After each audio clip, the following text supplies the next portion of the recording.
This channel is for educational purposes only. Please do your own due diligence before making any investment decisions. Hi, welcome back. This is Joe Rabil. I'm going to give you a stock market update for Friday morning. And I want to just make a point that if you watch this channel, or especially new to this channel, I hope you realize I know there's a lot of guys out on the internet that are making big market calls, and that's the way they get a lot of views. I have a rather modest channel. I'm trying to grow, but I'm not going to make a major market call to get views. It's just not worth it. And it's really not how you make money in the market anyway. So what I want to do is continue to focus on good analysis. Good analysis is the key to being successful at this business, I think.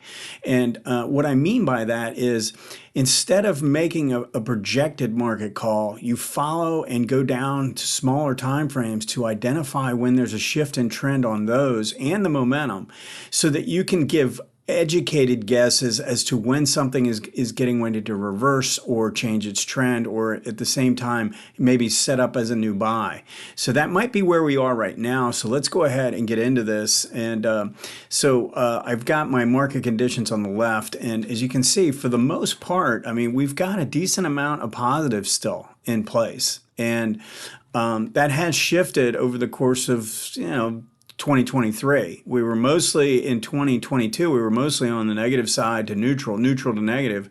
Now it's kind of flipped over. The one area that has gotten negative is more of a secondary area, and that's the overbought oversold oscillator as well as our sentiment numbers. And the percent of stock, percent of investors, actually it's the newsletter writers that are bullish, are 54%. It's a pretty high number. It's getting up there. I mean, definitely you get up above 55, up towards 60, it gets a little scary. 34, you definitely have heightened risk in place when this is in the 30s, all right? We get above 40, then it starts to get, again, a little bit more scary. So we're in an area where we should be looking for some type of a interim peak or something like that. But also hit the overbought oversold oscillator, got up to 90 and has now pulled back to 78. It's actually at 80 as of the close. I actually updated this a few minutes before the close. But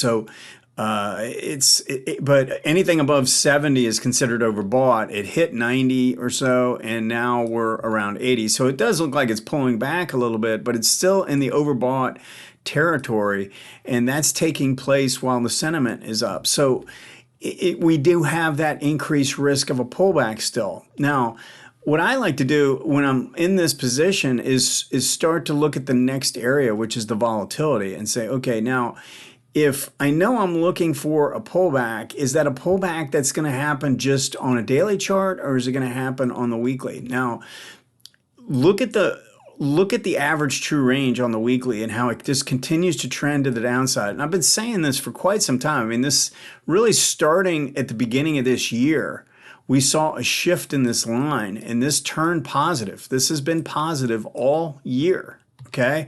So when we have that underlying condition, we're not looking for big drops. It just is, it's usually you get a warning flare first. You get increased volatility. This number goes up, and then we get a drop, right? And we just haven't had that yet. So I think there's still a risk of a pullback towards the 18, but when this is like in this condition, I'm inclined to believe these lines are going to hold on a pullback. The same thing is holding true on the daily chart. Even though we made it above a couple times, we never turned this moving average line, the 18 MA of the average true range, to the upside. So as a result, this is now back to positive, and we can sort of assume that this area wants to hold.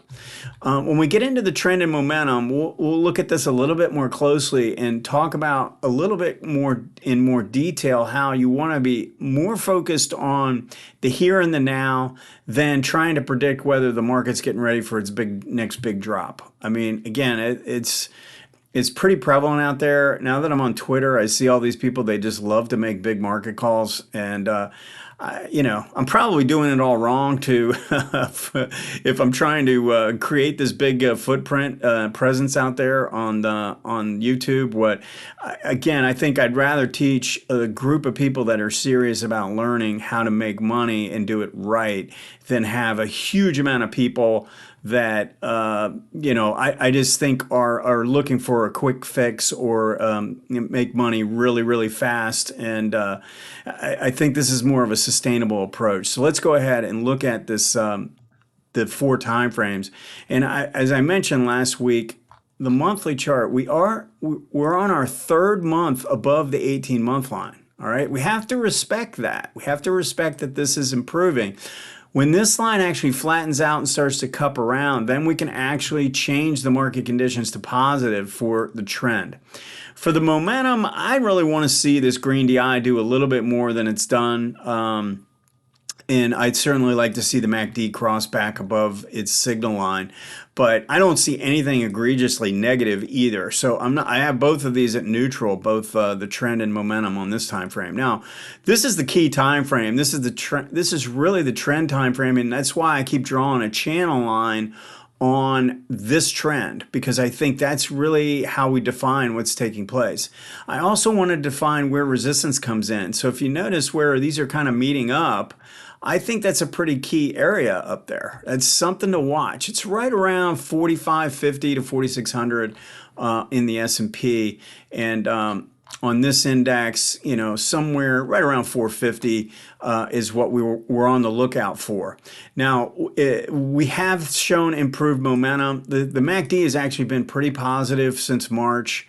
Early March, and now we've got green DI kicking in and really starting to show a lot of improvement, especially after last week breaking above the 25 line. Notice how we got the 80X line starting to kick in, and very important, the red line, which is representing the strength of the sellers, continues to drop. Anytime that line is below 15, we know we're really weak on the lower side, in this case on the selling side.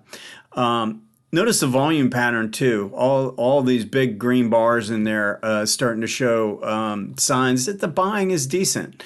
So again, it would be ideal, because we're getting up into this upper area, we'd probably prefer some kind of a pullback a little bit closer to the breakout area and the 18-week line. But the market doesn't always cooperate, and I think what we need to do is now go down to the daily chart and say, we know that the volatility hasn't increased on this time frame. So the potential for holding on a pullback is still in place.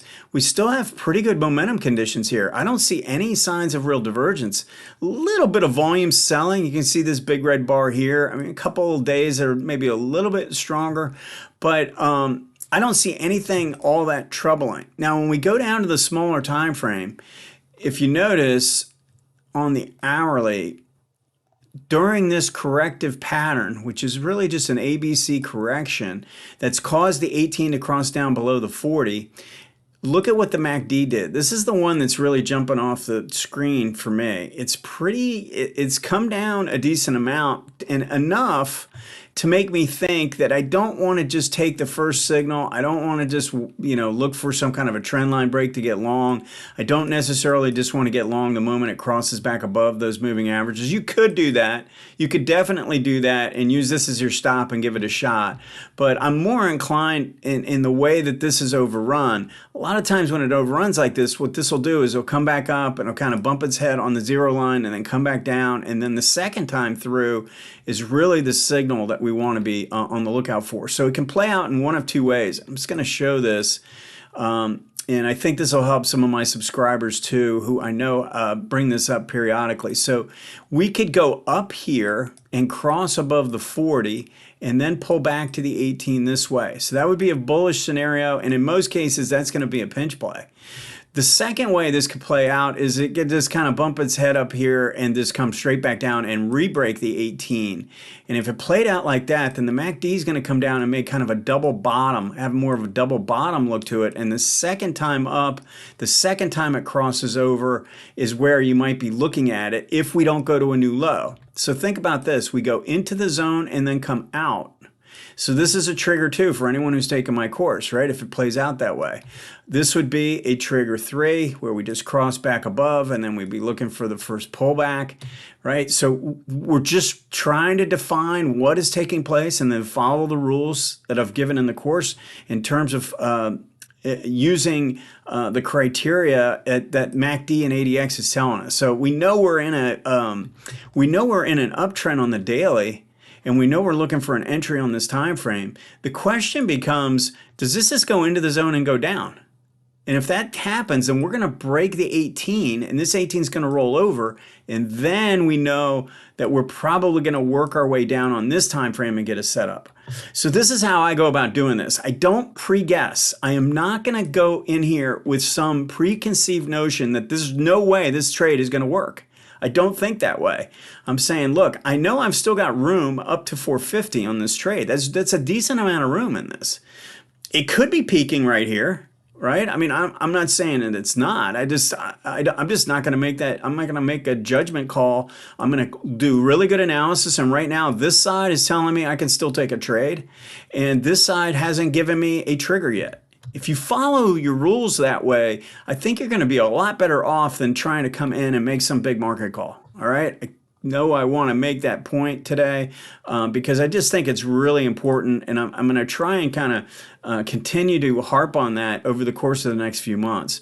The only other thing I wanted to mention here is that we could be in an environment where we look at what happened on this time on the monthly chart. We made a bottom in 2009, and essentially the 18 has really been rising all this time. You see how long this has been rising? Really since 2010. It turned up and it had a little pause here and maybe a little pause here, but it never really rolled over until here. Now, the question is that do we just go up for 12 years and then it turns down and then we start another move that goes on like this? I don't think so. I would be more inclined to be thinking that we could be more in a pattern like this, more of a range where you go bear market, bull market, bear market, bull market. Think in those terms. And if you're going to do that, you do want to lean on the weekly chart. The 18-month is going to be a little too slow. All right. So that's why I've been telling guys, go ahead and play the weekly time frame right now. That's what's in control. If it turns out that the 18-month moves up, this gets a nice setup and it pulls back and we are going to go higher, then we are going to see that. And there's going to be so many stocks that look attractive at that point. The world's going to get a lot easier in terms of trading. But for now, I would stay focused on that weekly time frame and not lean too much on the monthly, knowing that we're through the monthly. Now, any stock that is rallying up to the 18-month line and it's declining, I still would consider that a problem. But something like this where you've worked through this line, you can play off of this time frame knowing that this is the time frame you're trading. You're not turning it into a long-term trade on the monthly just because it got through the 18-month. You have to get a monthly setup, and we do not have that. We have a weekly setup, and especially if it pulls back, I think we can play for another leg to the upside. All right, that's the update for the week. Let me know if you have any questions. Thanks.